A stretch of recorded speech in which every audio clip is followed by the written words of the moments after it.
I started out climbing at a V0, and then I was stuck there, and then I was stuck at a V3, and then I was stuck at a V5. Taking it upon myself to figure out what are the keys to unlocking the next climbing grade, and I think I figured it out. In this video, I'm going to share with you those 5 keys, and no, I didn't just figure this out on my own. I got lots of help. I have friends, coaches, Reddit, YouTube, all of these things. So I'm going to share with you what I've learned that has unlocked harder climbing for me. And just as a reminder, watch the end of the video as we've got another fun climb of the week segment. Key number 1, and this is a big one, it is to practice specific movement. And these 3 specific movements that I would recommend practicing are flagging, drop knees, and rockovers. These are things that at all grades you're going to be working on. When I was a beginner, I had to learn these pretty quick because I was really weak, and so these techniques were essential for me to be able to climb. But if you watch a pro climber, either outside or in competitions, you're going to see these 3 movements. So it doesn't matter what level of climbing you're at, these are going to be really crucial. If you aren't sure how you're going to practice these movements, I recommend looking up drills. You can get drills for free on my channel, or you can also, there's tons of books out there. Training for Climbing has been a really good one that I've enjoyed. One drill specifically that I recently talked about is perfect repeat, where you're going to repeat a route until you've created what you consider perfect technically. So this can include using flags or drop knees or rockovers, but you're going to keep on doing that route until you have these movements down pat. So that's a great drill to get you started. Key number 2, and to be honest, I'm a little bit surprised I'm saying this, but key number 2 is to build strength. I can do a lot more, a lot easier now that I'm a bit stronger. To build that strength, there's a couple ways you can do it. I actually made a video for on-the-wall drills to build strength. My favorite drill is probably lock off, and essentially you're going to lock off before moving to the next set of handhold. This is exhausting, but the stronger I've gotten, the easier it's gotten for me, so you might really enjoy that as well. And then another one is called toe tap. This is a really challenging drill for your core as well as your grip. Before you put your hand on the next hold, you actually have to put your foot up there. Just a year ago, this drill seemed practically impossible for me. So as you can see, you can definitely see improvements over time. This drill gets much easier the stronger you get. Outside of drills, some basic things that I recommend doing is pull-ups. You just do a couple of pull-ups after every climbing session, and then also ab workouts. Your core is not only essential for climbing, but it can also take a beating. So even after a really hard climbing session, usually your core has enough in it to do a small workout at least. Key number 3, climb consistently. Most climbing coaches recommend 3 to 4 climbing sessions a week. Meg was climbing 1 to 2 times a week, where she was seeing very little progress, to climbing daily when we did our 30-day challenge. Climbing daily, she saw a huge increase in her climbing ability just because of that consistency. Now that the 30-day challenge is over, she's back to 3 to 4 times per week.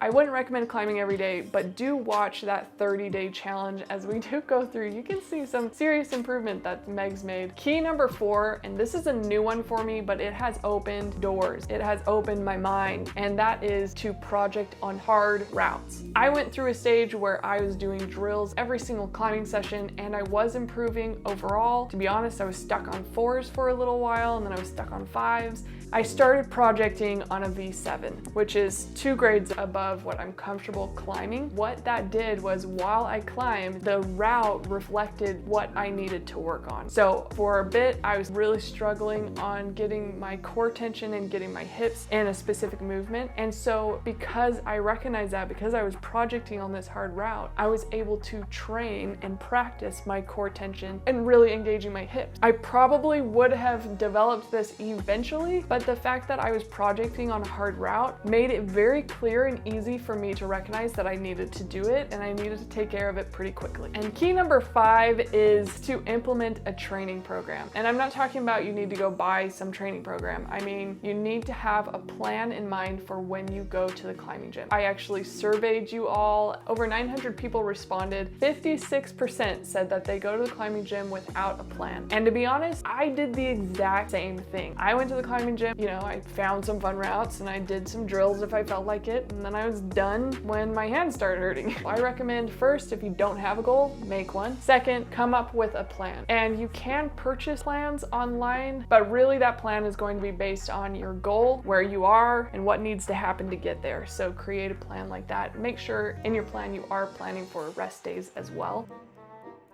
And for our climb of the week segment, this week is a little bit different than what I anticipated. The day that I went filming, I only had a couple of cookies for breakfast, which apparently was not enough to keep my energy up. So I had a high gravity day. After a few failures, I finally decided that I was going to share with you guys a fun flashback from a project that I did 3 or 4 months ago. But it was such a fun climb and the challenge was perfect that I just had to share it with you guys.